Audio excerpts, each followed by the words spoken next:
نحمده ونستعينه ونستغفره ونؤمن به ونتوكل عليه أما بعد أعوذ بالله من الشيطان الرجيم بسم الله الرحمن الرحيم اقرأ باسم ربك الذي خلق الإنسان من علق اقرأ وربك الأكرم الذي علم بالقلم علم الإنسان ما لم يعلم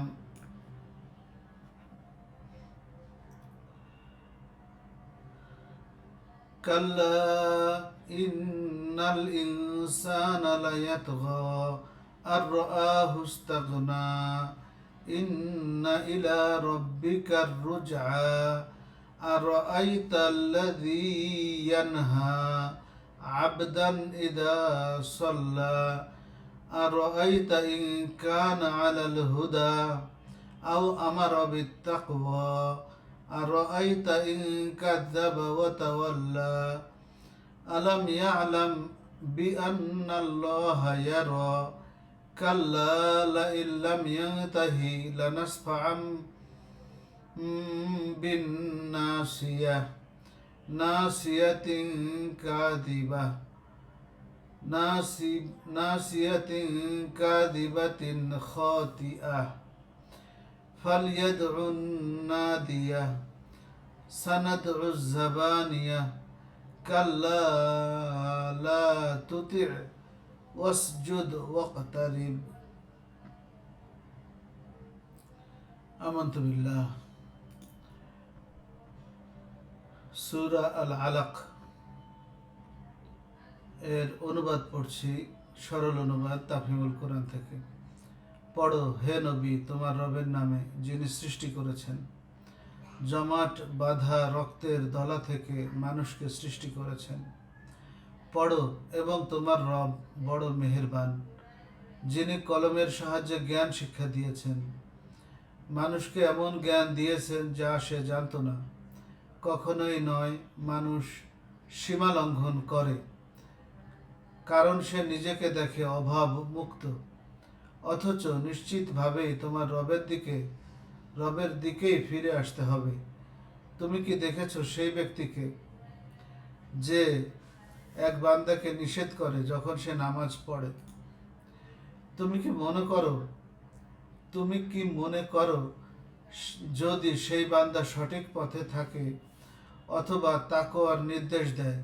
তুমি কি মনে করো যদি এই নিষেধকারী সত্যের প্রতি মিথ্যা আরোপ করে এবং মুখ ফিরিয়ে নেয়? সে কি জানে না আল্লাহ দেখছেন? কখনোই নয়। যদি সে বিরত না হয় তাহলে আমি তার কপালের দিক থেকে চুল ধরে তাকে টানব, সেই কপালের চুলওয়ালা যে মিথ্যুক ও কঠিন অপরাধকারী। সে তার সমর্থক দলকে ডেকে নিক, আমি ডেকে নেই আযাবের ফেরেশতাদেরকে। কখনোই নয়, তার কথা মেনে নিও না। তুমি সিজদা করো এবং তোমার রবের নৈকট্য অর্জন করো। আমানতু বিল্লাহ। আমরা পবিত্র কুরআনুল হাকিমের ৩০তম পারার সূরা আলাক এর তিলাওয়াত এবং সরল তর্জমা শেষ করলাম। এ পর্যায়ে আমরা আয়াত বাই আয়াত, শব্দ বাই শব্দ অর্থ অনুবাদ করার চেষ্টা করব। এই সূরার প্রথম দিকের ৫ আয়াত, এর দ্বিতীয় আয়াতের মধ্যে রয়েছে আলাক শব্দটি। এই শব্দ থেকে এই সূরার নামকরণ করা হয়েছে। নাজিলের সময়কাল হলো প্রথম ৫ আয়াত সর্বপ্রথম নাজিলকৃত কুরআন শরীফের অংশ। অবশ্যই মক্কায় হীরা গুহায় এটা নাজিল হয়েছিল। জাবালে রহমতে না, জাবাল নূরে এটা অবতীর্ণ হয় এবং জিবরাইল আলাইহিস সালাম কর্তৃক মুহাম্মদ সাল্লাল্লাহু আলাইহি ওয়াসাল্লামের কাছে আনিত রিসালাতের সর্বপ্রথম অবতারণা এই অংশ দিয়ে শুরু হয়। 5 আয়াতের পরবর্তী যে অংশগুলি রয়েছে সেটা অবশ্য পরবর্তীতে নাজিল হয়েছে। ইকরা, পড়ো, আমর সিগা করা ইয়াকরা থেকে আসছে। হে নবী, আপনি পড়ুন। বিসমি রব্বিকা, আপনার রবের নামে। আল্লাযী খলাকা, যিনি সৃষ্টি করেছেন। পরবর্তী আয়াত, খলাকাল ইনসানা মিন আলাক। খলাকা, তিনি সৃষ্টি করেছেন, আল ইনসানা, মানব জাতিকে, মিন আলাক, জমাট রক্তপিণ্ড। তো ইকরা, পড়ুন। ও রব্বুকাল আকরম, নিশ্চয় আপনার রব বড়ই অনুগ্রহশীল। আল্লাযী আল্লামা বিল কলম, যিনি শিক্ষা দিয়েছেন কলম দিয়ে। আল্লামাল ইনসানা মা লাম ইয়ালাম, তিনি মানুষকে শিক্ষা দিয়েছেন এমন জিনিস যা সে জানত না। মানুষ জানত না এমন জিনিস আল্লাহ শিক্ষা দিয়েছেন। কাল্লা, কখনোই নয়। মানুষ যে ভেবেছে যে সে একা একাই সব ধরনের কাজ করতে সক্ষম, না, এরকম কোনো ঘটনা নয়।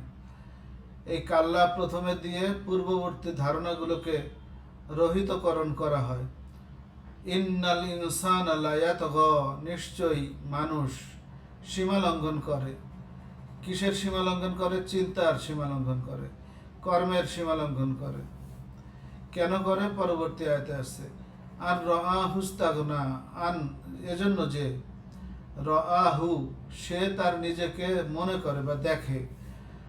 রাআয়ারা, দেখা, আর মনে করা অর্থ আসে। সে নিজেকে মনে করে, সে নিজেকে দেখে। ইস্তাগনা, অভাবমুক্ত। কেন মানুষ তার নিজেকে অভাবমুক্ত মনে করে? মানুষ নিঃশ্বাস নিতে পারছে, অক্সিজেন পাচ্ছে, খেতে পারছে, খাবার পাচ্ছে, পানি পাচ্ছে। উত্তম খাবারের পরেও মানুষ নিষিদ্ধ খাবারগুলোও খাচ্ছে। তো অভাবমুক্ত মনে করে এই কারণে সে দেখে যে সে হাত নাড়াতে পারে, পা নাড়াতে পারে, কথা বলতে পারে, চিন্তা করতে পারে। আবার যাদের অর্থবিত্ত রয়েছে তারা দেখে তাদের অসংখ্য চাকর নকর রয়েছে, তারা আঙ্গুল ইশারা দিলে একজনের ঘাড় থেকে মাথা পড়ে যাচ্ছে, একজনের হাত পা ভেঙে দেওয়া যাচ্ছে, অন্যায় অত্যাচার করা যাচ্ছে। সে মনে করে যে সে পৃথিবীতে চিরস্থায়ীভাবে থাকুক অথবা মৃত্যুবরণ করুক, যতদিন বেঁচে আছে ততদিন পর্যন্ত সে নিজেকে অত্যন্ত শক্তিশালী এবং অভাববিহীন মনে করে। তার ধনে জনে কলে কৌশলে সে বিরাট কিছু। কিন্তু এর পরবর্তী আয়াতে আল্লাহ রাব্বুল ইজ্জত আরো পরিষ্কারভাবে বলছেন, ইন্না ইলা রব্বিকার রুজআ। এবারে রাসূল সাল্লাল্লাহু আলাইহি ওয়াসাল্লামকে উদ্দেশ্য করে বলছেন, নিশ্চিতভাবেই তোমার রবের দিকেই ফিরে আসতে হবে। ইলা রব্বিকা, হে মুহাম্মদ, আপনার রবের দিকে। আর রুজআ, প্রত্যাবর্তন। আমরা মানুষ মরে গেলে দোয়া পড়ি, ইন্না লিল্লাহি ওয়া ইন্না ইলাইহি রাজিউন। ইন্না লিল্লাহি, আমরা আল্লাহর জন্য, ওয়া ইন্না ইলাইহি রাজিউন, এবং তার দিকে আমরা ফিরে যাব।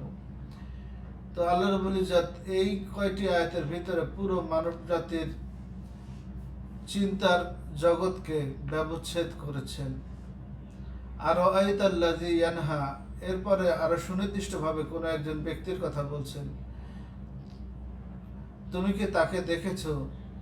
আর আয়াতা, তুমি কি দেখেছো? আল্লাযী ইয়ানহা, যে বাধা দেয়, নিষেধ করে। আবদান ইদা সাল্লা, একজন বান্দাকে যখন সে নামাজ পড়ে। এক্ষেত্রে রাসূলুল্লাহ সাল্লাল্লাহু আলাইহি ওয়াসাল্লাম বাইতুল্লাহ শরীফের প্রাঙ্গণে নামাজ পড়তেছিলেন। তৎকালীন মুশরিকদের একটি গ্রুপ তাকে বাধা দেওয়ার জন্য অগ্রসর হয়। নাজিলের প্রেক্ষাপট হিসেবে সেই কথাটিকে বলা হয়ে থাকে। তবে এটা চিরস্থায়ীভাবেই মুসলমানদেরকে আল্লাহর ইবাদত করতে যদি কেউ নিষেধ করে তাদের সকলের ক্ষেত্রে প্রযোজ্য হবে।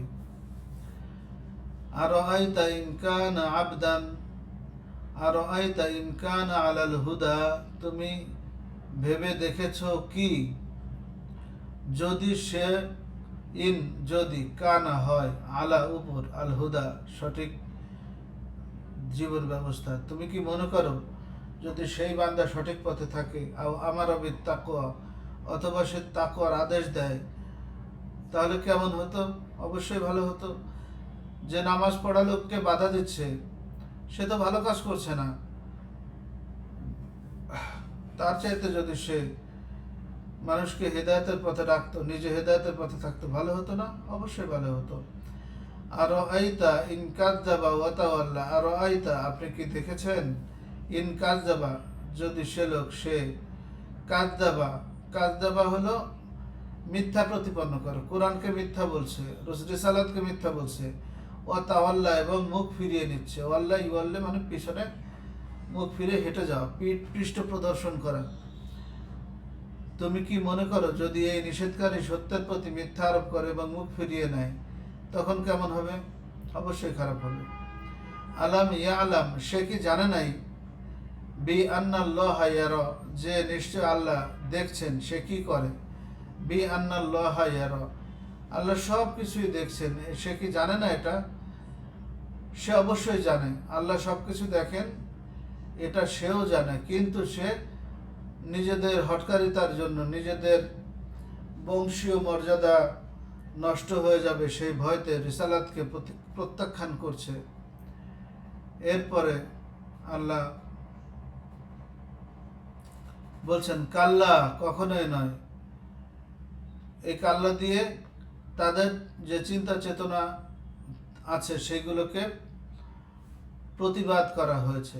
পরবর্তীতে বলছেন লাইন লাম ইয়ান্তাহি, যদি সে বিরত না হয়, ইসলামকে প্রতিহত করার কার্যক্রম যদি সে বন্ধ না করে, নামাজ পড়তে বাধা দানের অপকর্ম যদি সে বন্ধ না করে, তাহলে লা নাসফাআম বিন নাসিয়া, কপালের উপরিভাগে যে চুল এটাকে নাসিয়া বলা হয়।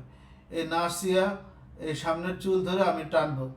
আল্লাহ রাব্বুল ইজ্জত এই সামনের চুল ধরে তাকে টানবে, টেনে কি করবে? জাহান্নামের মধ্যে ফেলবে।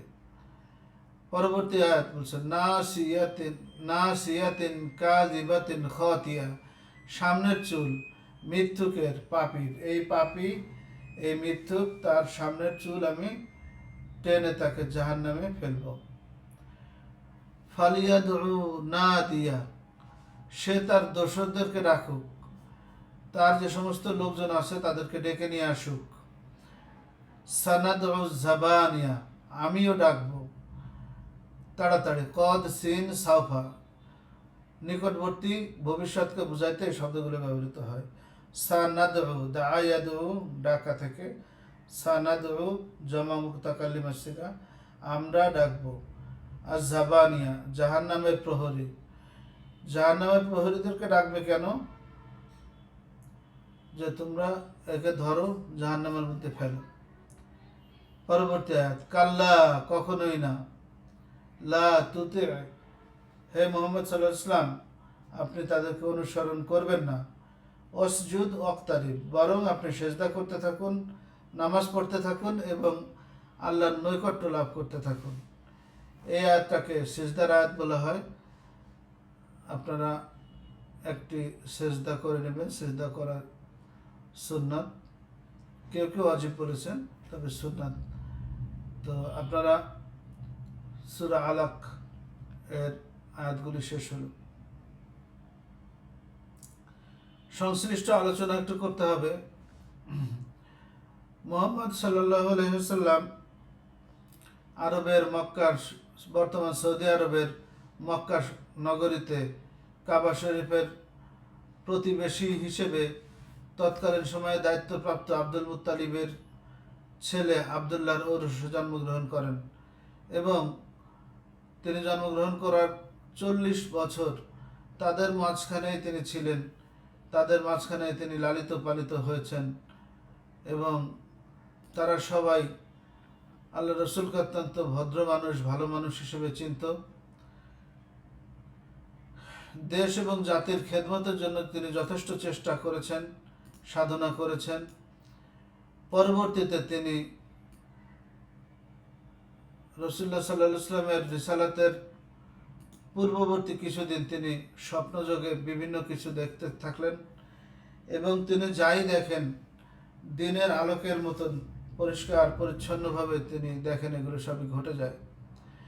তার কাছে নির্জন বাস, একাকিত্ব পছন্দনীয় হতে থাকলেও তিনি খাবার নিয়ে ধ্যানমগ্ন হতেন হেরা গুহায়। তার বিবি খাদিজাতুল কুবরা রাদিয়াল্লাহু তাআলা আনহা তিনি মাঝে মধ্যে তাকে খাবার পৌঁছে দিতেন। এমত অবস্থায় একদিন ধ্যানমগ্ন থাকা অবস্থায় তিনি পূর্ব আকাশের দিকে দৃষ্টিপাত করে দেখলেন যে বিরাট বড় একটি ফেরেশতা তাকে রসুল বলে সম্বোধন করছেন। পরবর্তীতে তিনি ভীত বিহ্বল হয়ে পড়েন। এই ফেরেশতা তার কাছে আসেন, মানুষ হিসেবে দেখা দেন এবং অভয় দান করেন এবং তাকে জড়িয়ে ধরেন। তাকে বলেন যে পড়ুন। তখন তিনি বলেন যে আমি তো পড়তে জানি না, মা আনা বিকারি, আমি তো পড়তে জানি না। এমত অবস্থায় এই ফেরেশতা আলিঙ্গন করেন। পরপর 3 বার আলিঙ্গন করার পরে রাসূল সাল্লাল্লাহু আলাইহি ওয়াসাল্লামও ফেরেশতার সাথে পড়তে থাকেন। এই ফেরেশতা নাম হলো জিব্রাইল। কুরআন শরীফে তার নাম এসেছে অনেকবার, জিব্রাইল, জিবরিল, রুহুল আমিন, এই নামগুলো তার। আল্লাহ রাব্বুল ইজ্জতের নির্দেশে এই ফেরেশতা আসমান থেকে জমিনে আসেন এবং রসুলের কাছে রিসালাতের দায়িত্ব, আল্লাহর পক্ষ থেকে প্রেরিত বার্তা, তার কালাম, আমাদের সামনে আলোচিত কুরআনুল হাকিম, এই কিতাবটি বিশ্ব মানবতার কল্যাণে তিনি পৌঁছে দেন। আর রসুল সাল্লাল্লাহু আলাইহি ওয়াসাল্লাম সেই কিতাবটি সারা পৃথিবীবাসীর কাছে উপস্থাপন করেন। এই কুরআন অনুযায়ী তিনি জীবন যাপন করেন, ব্যক্তি জীবন, সমাজ জীবন এবং রাষ্ট্রীয় জীবন।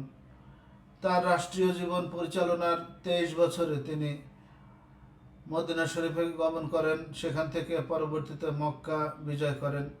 অনেকবার যুদ্ধ করতে হয়েছে, প্রতিহতমূলক যুদ্ধ, এবং দ্বীনের দাওয়াত সেখান থেকে সম্প্রসারিত হয়ে বর্তমানে সারা পৃথিবীতে ইসলাম একটি বিজয়ী জীবন ব্যবস্থা, ধর্ম হিসেবে প্রতিষ্ঠিত আছে। তো এই সূরা আলাক আমাদের উপরে আল্লাহর পক্ষ থেকে অবতীর্ণ ওহীর সূচনা। এটা অত্যন্ত গুরুত্বপূর্ণ সূরা। সূরায় মানুষের সৃষ্টির কলাকৌশল সম্পর্কে বলা হয়েছে এবং আল্লাহ রাব্বুল ইজ্জতের সম্মান, মহিমা তুলে ধরা হয়েছে। আল্লাহর পক্ষ থেকে আমাদেরকে জ্ঞান প্রদানের এবং কলমের মাধ্যমে শিক্ষা প্রদানের কর্মটি তুলে ধরা হয়েছে, মানুষ যেন তার প্রতি কৃতজ্ঞ হয়। তবে আল্লাহ রাব্বুল ইজ্জত এখানে তুলে ধরেছেন মানুষ তার নিজেকে অভাবমুক্ত মনে করে, সে নিজেকে সর্বশক্তি প্রয়োগকারী একজন ব্যক্তি হিসেবেই দেখতে পায়। কিন্তু তার মনে রাখা উচিত যে আল্লাহর কাছে তাকে ফিরে যেতে হবে, তার কাছে যে হিসাব দিতে হবে, এবং সেই হিসাবের দিন মানুষ প্রত্যেকে তার নিজের আমল অনুযায়ী প্রতিদান পাবে অথবা প্রতিফল পাবে।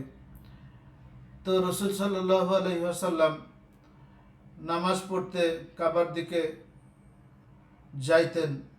কিছু কিছু মুশরিক তাকে নামাজ থেকে বিরত রাখার জন্য নানান ফন্দি ফিকির করেছে, তাদেরকে এই সূরায় তিরস্কার করা হয়েছে। ইসলামকে যারা প্রতিহত করতে চায়, কোরআনের অগ্রগতি, কোরআনের সম্প্রসারণ, আল্লাহ রাব্বুল ইজ্জতের মহিমা প্রচারকে যারা বাধাগ্রস্ত করতে চায়, তারা অত্যন্ত মন্দ কাজ করছে। আল্লাহ তাদেরকে ধমকি দিয়েছেন যে তারা যদি এমনও অপকর্ম থেকে ফিরে না আসে, ইসলামকে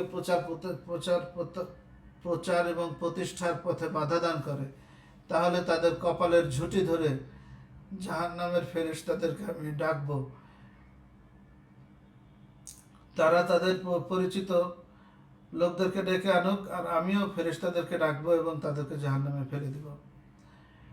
তাহলে আপনার আমার প্রত্যেকের শিক্ষা হলো আল্লাহর মহিমাকে বুঝতে পারা রিসালাতের মহান মর্যাদাটা বুঝতে পারা, আল্লাহর কাছে ফিরে যেতে হবে, এই প্রেরণা আমাদের মাঝখানে রাখা, এবং অন্যায় অপকর্ম নিজেরা না করা, এবং ইসলাম এবং কোরআনের দাওয়াতের কাজকে বাধাগ্রস্ত করার জন্য যদি কেউ চেষ্টা করে তাদেরকে বিরত রাখা, এবং নিজেরাও এহেন অপকর্ম না করা, বরং আল্লাহর রাস্তায় নিজেদেরকে সচেষ্ট রাখা, কোরআনের প্রচার প্রসার করা, এবং আল্লাহ রাব্বুল ইজ্জতের সর্বশেষ আয়াতে আল্লাহ রাব্বুল ইজ্জত বলছেন, লা তুতি, তুমি এই কাফের মুশরিকদেরকে আনুগত্য করো না, তাদের কথা শুনে চলো না, বরং অসজুদ ওয়াক্তারিব, সেজদা করো এবং আল্লাহর নিকটবর্তী হও।